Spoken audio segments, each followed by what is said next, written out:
Hello everyone, it's Dove again. So I'm back out here in the Suboverland and I'm going to give you a late summer update here.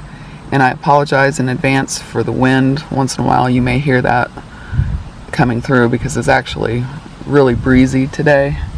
You may not be able to see that, but it's super breezy, so I'm sorry about the wind. It's probably going to get worse when I go outside. So it took this long to get an update because for the first 3 weeks after my last video, I couldn't do anything as far as the bed liner went because of the weather. I was just totally at the mercy of the weather, and it was either raining or threatening to rain, you know, every couple days. And because I needed so many days in a row to make sure that I could get it all done without moving my vehicle, I had to wait for it to clear up. And then when it did clear up, it got super hot and muggy, and each coat that I put on took forever to dry. And I did it right under the tree here in the front yard, and you know, because I didn't want to be parked here in the driveway because we're right next to the neighbors. And so I kept it there, and I just did not want to move it at all until I was totally done. So all told, you know, it took 4 weeks just to get everything done, and you know, and then I haven't had a chance to film until now. So I'll show you that here in a minute when I go outside. But in the meantime, when I was waiting to do that, I got a couple things from WeatherTech, and this is one of them. It's one of those windshield covers. It's like Reflectix. It's very stiff, and when you buy from them, you tell them what year and model of vehicle you have, and they get you as close as they can.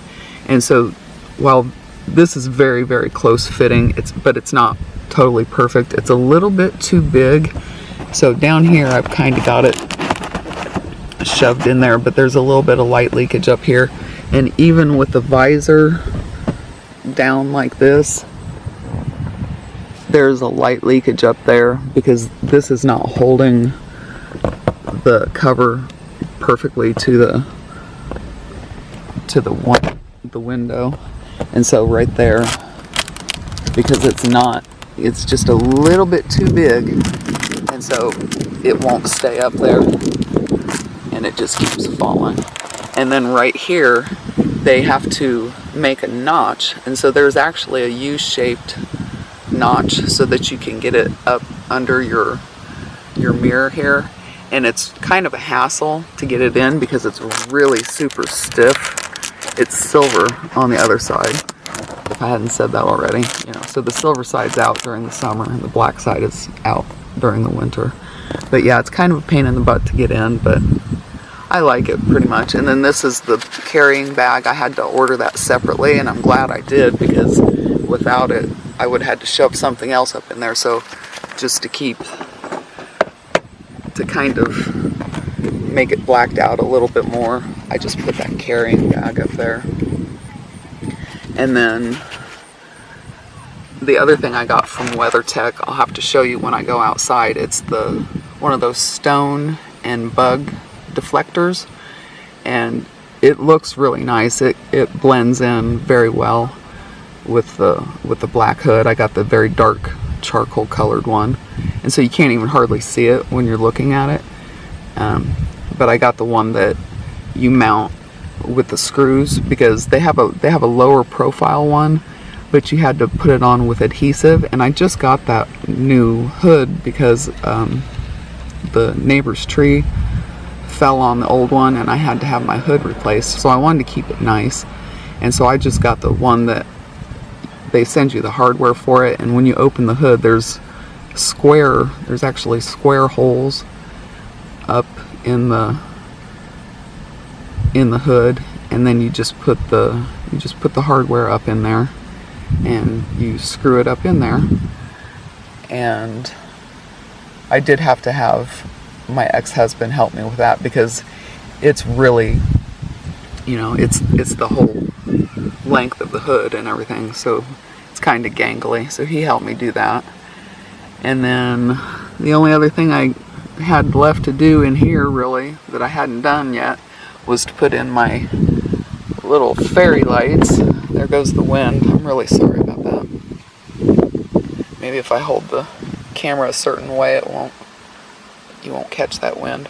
But these were just little cheap string lights, and it's just the amber lighting. It's not the Christmas tree lighting or anything. I didn't need all those colors. But it comes with a little remote, and I bought these gold safety pins because it was the closest color I could get to the copper, because I kind of wanted to blend it in. That didn't really work very well, but whatever, it's just utilitarian. And so I took it's a USB powered, and so I just have this little power bank here, and I've got it plugged in, and you actually have to have this part showing, because initially I had it underneath my thing here. This is my dashboard mat, but it's so thick that the signal for the remote can't reach it. So when I go to use it, I can travel with it like that, but at night when I go to use it, I'm gonna have to put it up here so that the remote can get to it, and I'll just have to turn that little power bank on.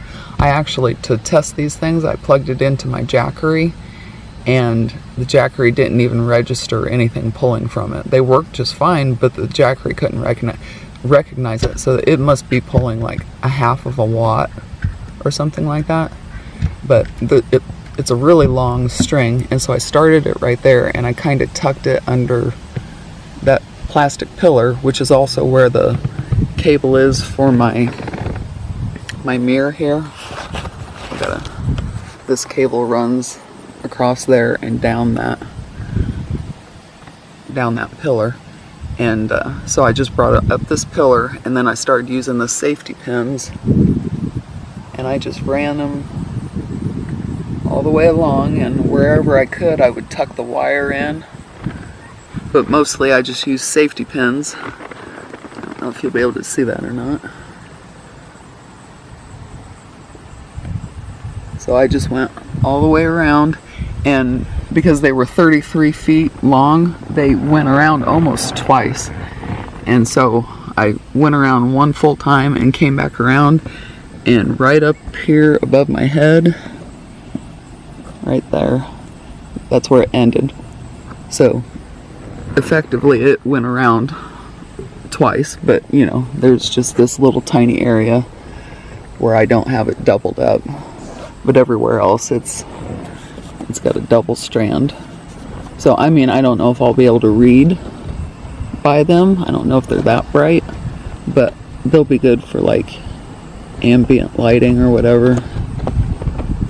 It's not perfect, but you know what? It's sitting right next to this janky looking Velcro.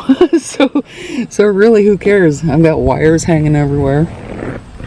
So I guess it doesn't even really matter. But it'll be some nice overhead lighting, you know, just if I'm sitting here relaxing or whatever.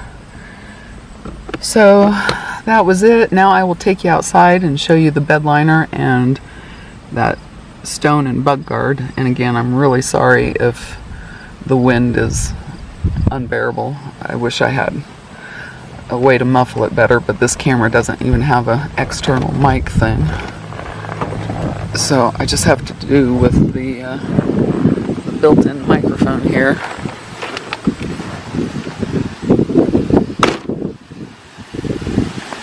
So here it is.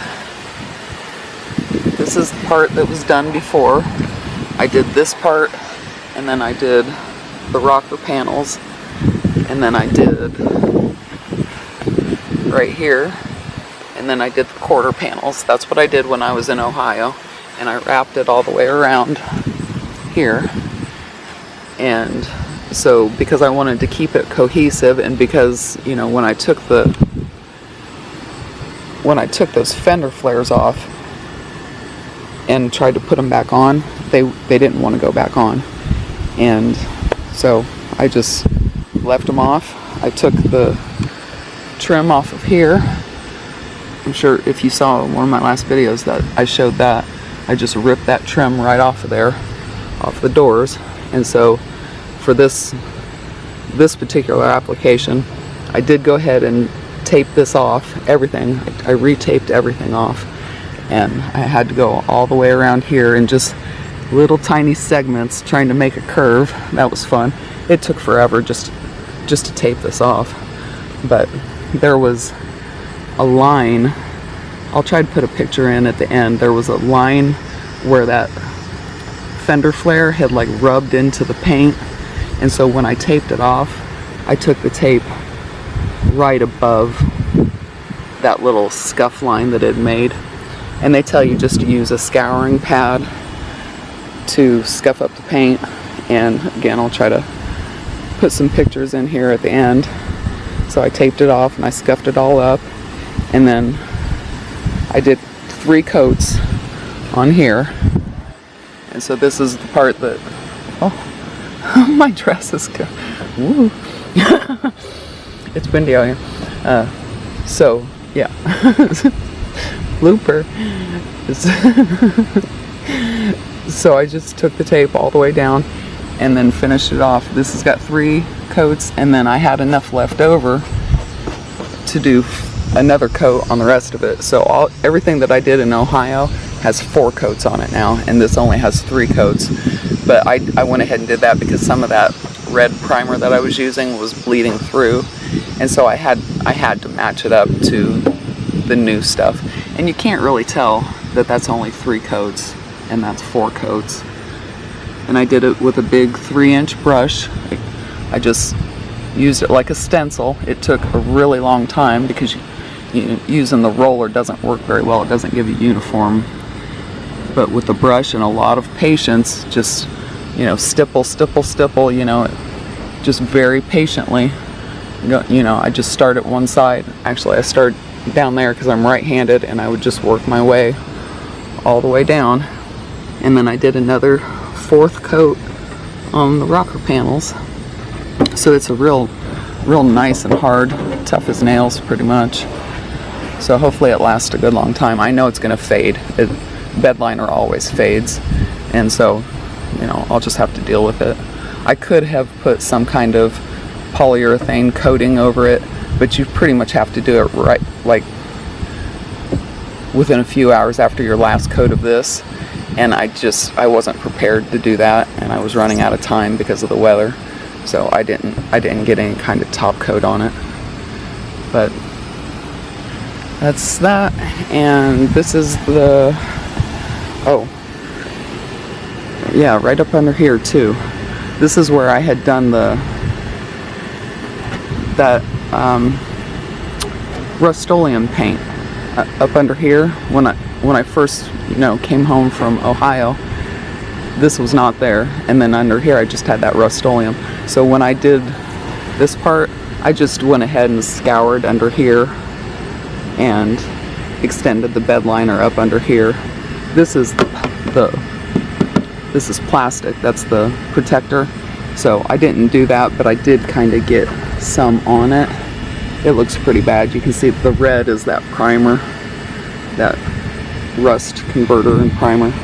So I was not being neat about it, but it's okay. So I wrapped it all the way around there, and I just did as much of it as I could, and just went all the way down that. And I think it looks a lot better. And here's going to come the wind again, because right now I'm squatting down and you probably can't hear the wind very much, but I'm going to stand up and show you this stone and bug guard. And see, you can't even really tell that it's there. It blends in really well. It's real nice. I like it. It sits,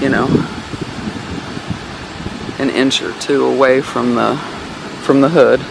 And again, they had one that you could stick to the hood, but I didn't want to do that. And so we just opened up the hood and put those screws in it, and got her done. And that's what the windshield screen looks like from the outside. In direct light, it's super reflective, and it can like blind you. It's so darn bright. And I think that was it.